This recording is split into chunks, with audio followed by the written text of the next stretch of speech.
रामायण के उत्तरकांड में एक अत्यंत मार्मिक और प्रेरणादायक घटना का वर्णन मिलता है, जो भगवान राम की करुणा, न्यायप्रियता और उद्धारकर्ता स्वरूप को उजागर करती है। यह घटना तब घटित होती है जब भगवान राम अयोध्या लौटने के बाद अश्वमेध यज्ञ का आयोजन कर रहे होते हैं। अश्वमेध यज्ञ एक अत्यंत पवित्र और भव्य धार्मिक अनुष्ठान माना जाता है, जो किसी सम्राट की सार्वभौमिक सत्ता और धर्म की स्थापना का प्रतीक होता है। इस यज्ञ में न केवल अयोध्या के नागरिक, बल्कि दूर दराज के आर्षि मुनि, ब्राह्मण और साधु संत भी शामिल हुए थे। हर दिशा से शुभ वातावरण बना हुआ था। वेदों का उच्चारण हो रहा था, मंत्रों की गूंज और हवन की अग्नि में आहुतियों की सुगंध फैली हुई थी। तभी इस दिव्य माहौल को चीरती हुई एक वृद्धा स्त्री की करुण पुकार सुनाई देती है। यह वृद्धा विशाला नाम की थी। उसकी आंखों में आंसू थे, शरीर कांप रहा था और उसके चेहरे पर गहरी पीड़ा झलक रही थी। वह कांपते हुए पैरों से यज्ञशाला की ओर बढ़ी और वहां उपस्थित जनसमूह के सामने गिर पड़ी। पहले तो लोग चौंक गए, लेकिन जब भगवान राम ने उसे देखा तो उन्होंने तुरंत उसे उठवाया और अपने समीप बुलाया। भगवान राम की दृष्टि में कोई भेदभाव नहीं था, चाहे वह राजा हो या रंक, आर्षि हो या कोई पीड़ित सामान्य स्त्री, सब उनके लिए एक समान थे। उन्होंने वृद्धा से पूछा कि वह कौन है और किस कारण से इस प्रकार रो रही है। विशाला ने कांपती हुई आवाज में अपनी कथा सुनाई। उसने बताया कि वह वर्षों से एक भयानक शाप के कारण अपवित्र मानी जाती है। पूर्व जन्म में उसने अनजाने में एक आर्षि के यज्ञ में बाधा डाल दी थी। वह यज्ञ स्थान के पास से गुजर रही थी और अज्ञानवश उसने हवन सामग्री को छू लिया। उस आर्षि को यह अपमानजनक लगा और उन्होंने क्रोध में आकर उसे शाप दे दिया कि वह किसी भी धार्मिक कार्य में भाग नहीं ले पाएगी। तभी से चाहे कितनी भी बार उसने प्रायश्चित किया हो, उसे हर बार समाज से अपवित्र और तिरस्कृत माना गया।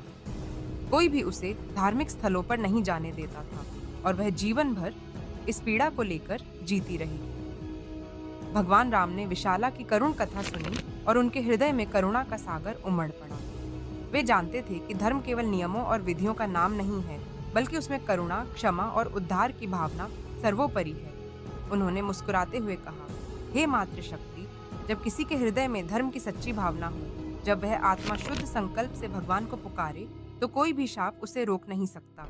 धर्म किसी जाति, लिंग या अतीत के आधार पर नहीं चलता, वह तो केवल हृदय की पवित्रता पर आधारित है।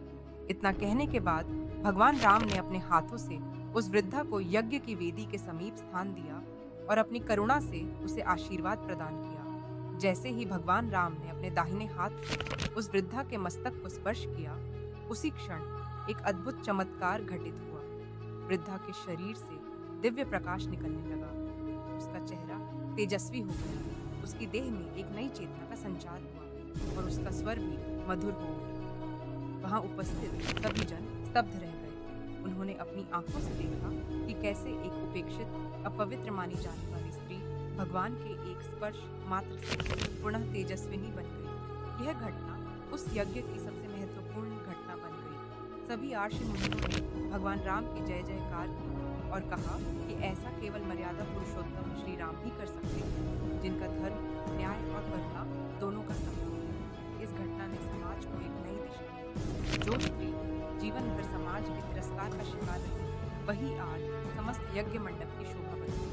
भगवान राम ने न केवल उसे शाप से मुक्त किया, बल्कि समाज को यह सिखाया कि हर आत्मा को सम्मान और अवसर मिलना चाहिए, भले ही उसका अतीत कैसा भी रहे। इस घटना से समाज को यह संदेश मिला कि अज्ञान में किए गए अपराधों की सजा अनंत काल तक नहीं दी जानी चाहिए। उद्धार की संभावना हर प्राणी में है। विशाला की कथा को भी प्रमाणित करती है कि भगवान राम के दरबार में किसी भी पुकार को अनसुना नहीं होता, चाहे वह कितनी ही क्षीण क्यों न हो।